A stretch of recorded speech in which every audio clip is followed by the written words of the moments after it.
Hey everyone, welcome back to another episode of our This Travel Tribe podcast. So today is going to be another one of these episodes that I just love doing where we feature a destination that I think makes a great vacation destination for families. And I think that it's one that's really overlooked. It's one that I honestly haven't been to, but I would love to visit. And so I'm really grateful to have our guest here with us today talking about visiting Romania. And just she's going to share all the things you're going to want to know if you were going to plan a trip to Romania. So we have Casiana Pascariu here with us today, and she is going to be sharing all about Romania. But before we do that, Casiana, do you just want to take a minute and introduce yourself? Hi, Lisa. Thank you so much for having me at your podcast. I'm really excited to be here. I'm a cultural anthropologist with a background in academia and research. And now I'm an entrepreneur. I have a window covering business here in Phoenix, Arizona. So, uh, my husband and I have been married for about 7 years, not about 7 years next month. And we have a son. I'm Romanian, born and raised. My husband is Egyptian, born and raised. We met in Dubai, and all together with my son, we're Americans. We're American, and we traveled with over 50 countries together, and hopefully counting. And I'm very excited to talk to you, as you said, about a country that I think is definitely overlooked, Romania. Yeah. Well, thank you for taking time to be with us today and to teach us.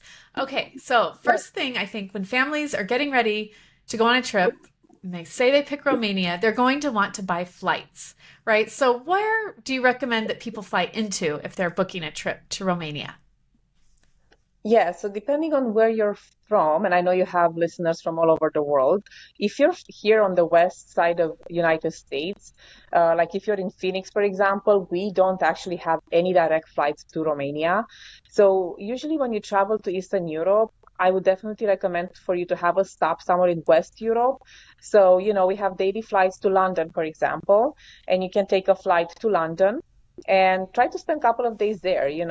And then from London, we have at least a couple of different airports than the ones that you probably are used to it, uh, that go directly to different cities in Romania. And they will go directly, they don't have to go to the capital.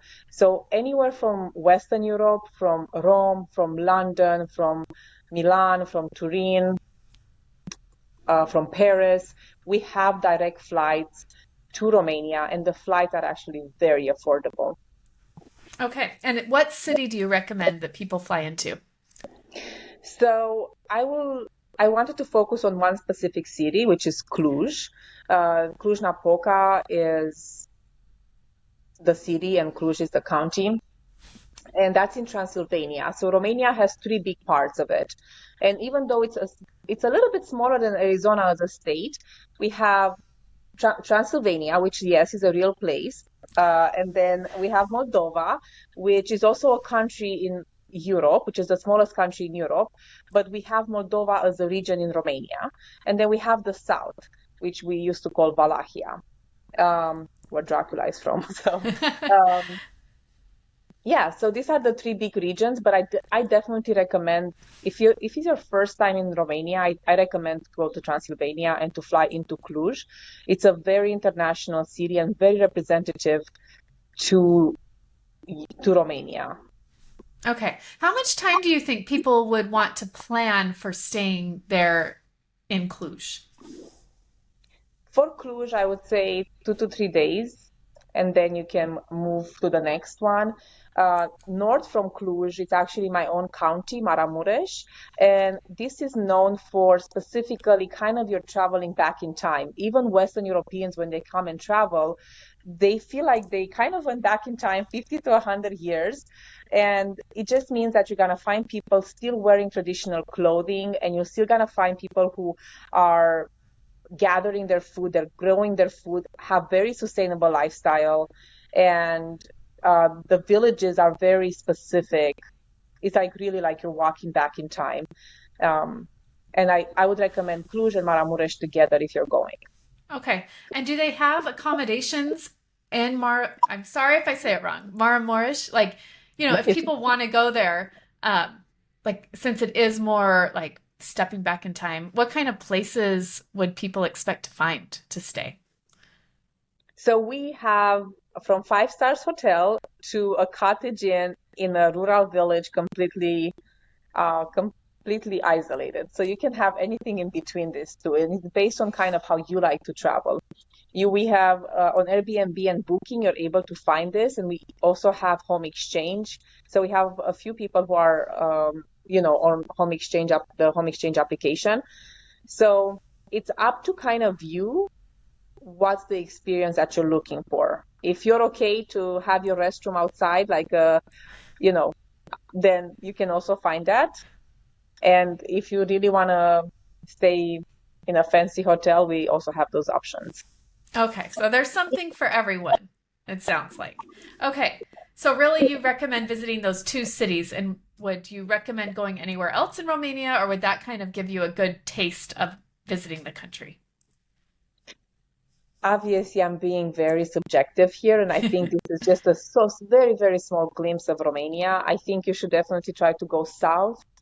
We don't have a lot of highways, so you will have to drive a lot through the villages, and which is another experience, to be honest. And there are other cities that I definitely recommend, such as uh, Brașov, and next to Brașov, about an hour and a half, it's Sighișoara, which is a citadel, and near Sighișoara is where Prince now is King Charles of Britain actually bought a land there. From there, we can actually cross the mountains into Moldova. And in Moldova, we have a set of monasteries, which is really again specific to us, that date back to 1500s. And that's a piece of art. So if you love art and you love history, that's another great thing to do.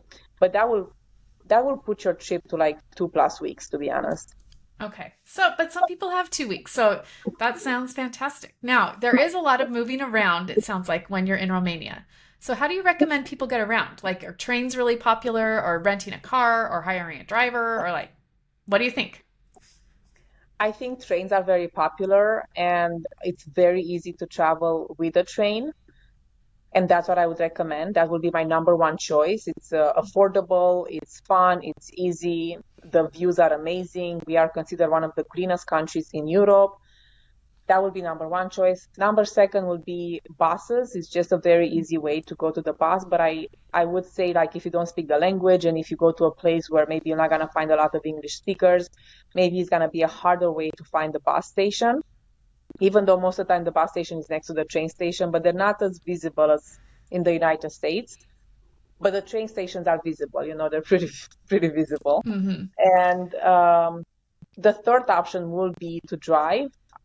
Again, I might be subjective. I think it's a pretty easy country to drive. Like it's not like Egypt or Sri Lanka or something Hmm. else. Yeah. Okay. So it kind of depends on your style of traveling. I know we love trains. In Europe, it just seems like part of the experience, right? Like you're just having the European experience on the trains. So it's good to know that in Romania, that's kind of how it is too. Okay, so now I think the fun part that people always get excited about when they're planning a trip, and that is what are the activities that they can look forward to doing when they visit there, right? Because that's kind of the draw. Like, what would people do if they're coming to Romania on vacation? Yeah, and that's a great question. And for sure, you want to have your days filled, right, when you're on vacation. So one of the things that I've done a few years ago, I took a group of Americans to Romania, and the perspective I wanted to do was, yes, we should have some days in the city where we relax and we go to nice restaurants and we have a spa day. But I also wanted them to really feel what it means to be in Romania and rural Romania. So we spent about 5 days in this remote village where we had to pick up potatoes and we have to work with hay and we will go and milk the cows. And it was a very local experience. So again, if you're open to that, and I think if you're going to Romania, you would be open to that, to have that rural experience. And also another step back in time. You might actually experience what your grandparents or great grandparents did 50 to 100 years ago, and also to see what it means to have a sustainable lifestyle in our days. Yeah. So that will be one, rural area. Second will be architecture, history. We have a long history. We have so much. We have museums that people should visit. We have architecture. So that would be my second. And then after you're doing all this walking and all this work, then you can definitely relax in a spa day and in really nice restaurants that we definitely offer. Okay, so I have a question about this rural experience. I know that you led a group or you've led groups there before, but let's say, I mean, you aren't doing that now. So how would someone like discover this rural experience? Like, can you just go online and book it with a company, or like how would you make that happen for your group? So you can do Airbnb has experiences that you can try to do that, and they do hikes, but they I haven't, and that's why I think I was able to do it a few times because it was nothing like this on the market. And but I think if you book a booking or an Airbnb and then you add an experience to it, um, it's something similar to what you can do. Mhm. That's the closest that I think you can do it. Okay. We've done Airbnb experiences in lots of places, and they are always so fantastic. I love that it's locals offering like their special thing that they do, and whether it's a hike or we did a crepe making class or just there's all sorts of different things.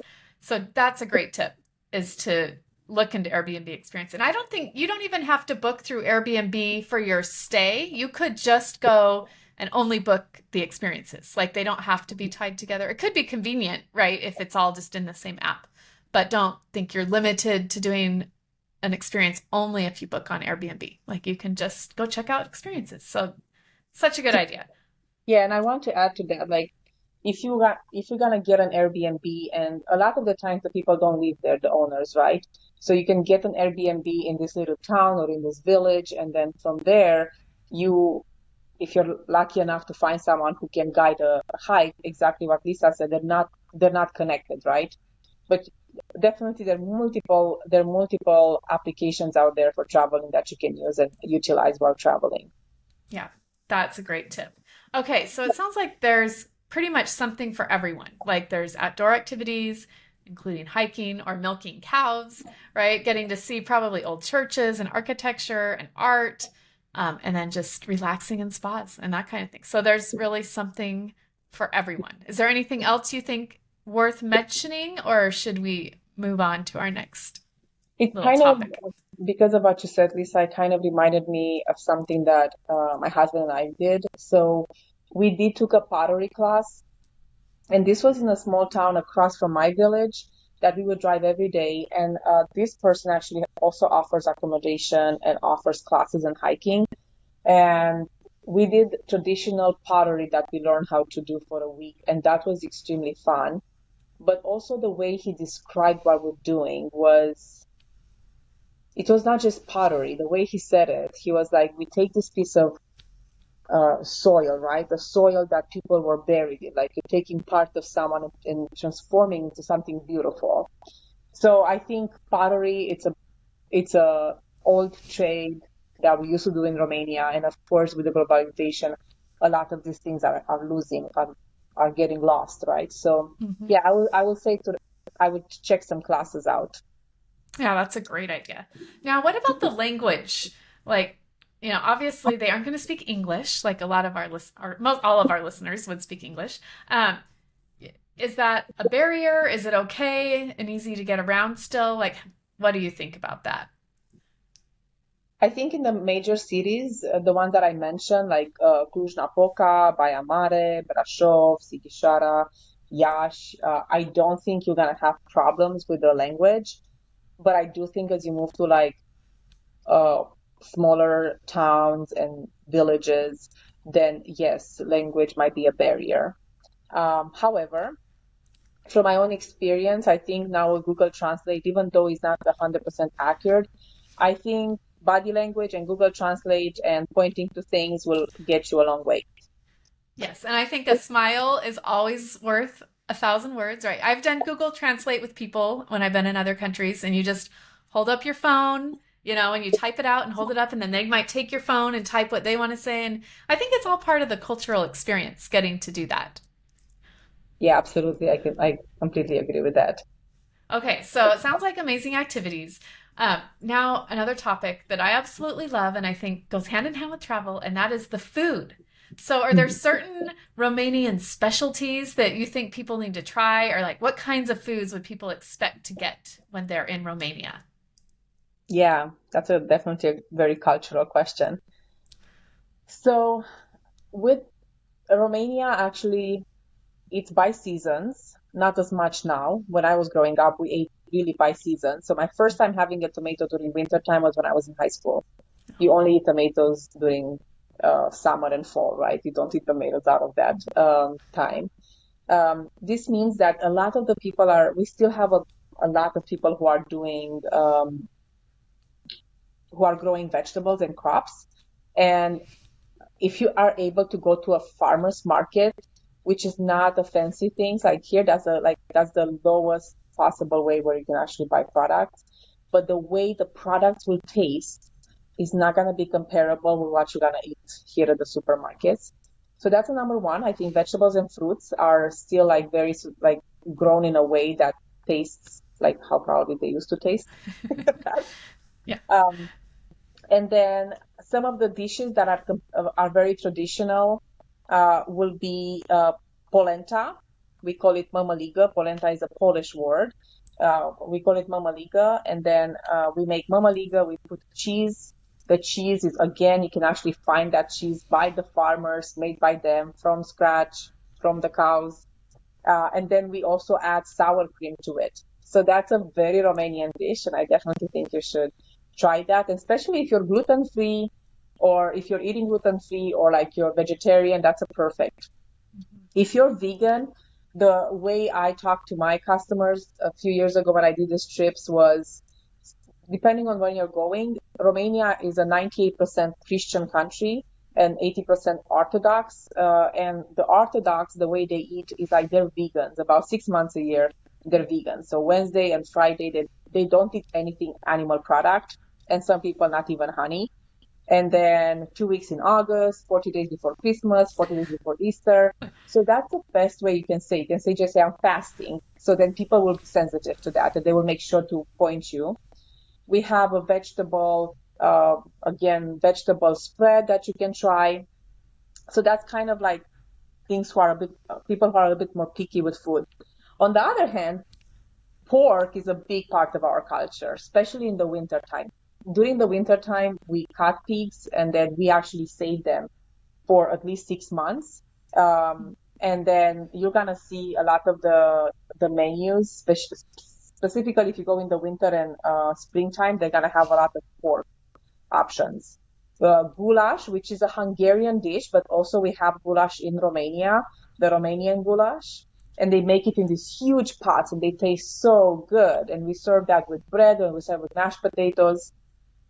And we also have, I remember, I think in the Moroccan dish, the Moroccan, we talked about it, the dorma. It's called dorma in Turkish. It's called sarma in Romanian, and then mashi in Arabic. So it's like a leaf, it's a staff leaf that you try, but we actually do it with meat. We do it with beef or with pork. Those are specific dishes that you must try if you're going to Romania. Well, it sounds like you need at least 10 days to be able to eat all of those different types of food. It all sounds so good. Okay, now, when do you recommend families go and visit Romania? Like, is there a season that you think would be best to visit?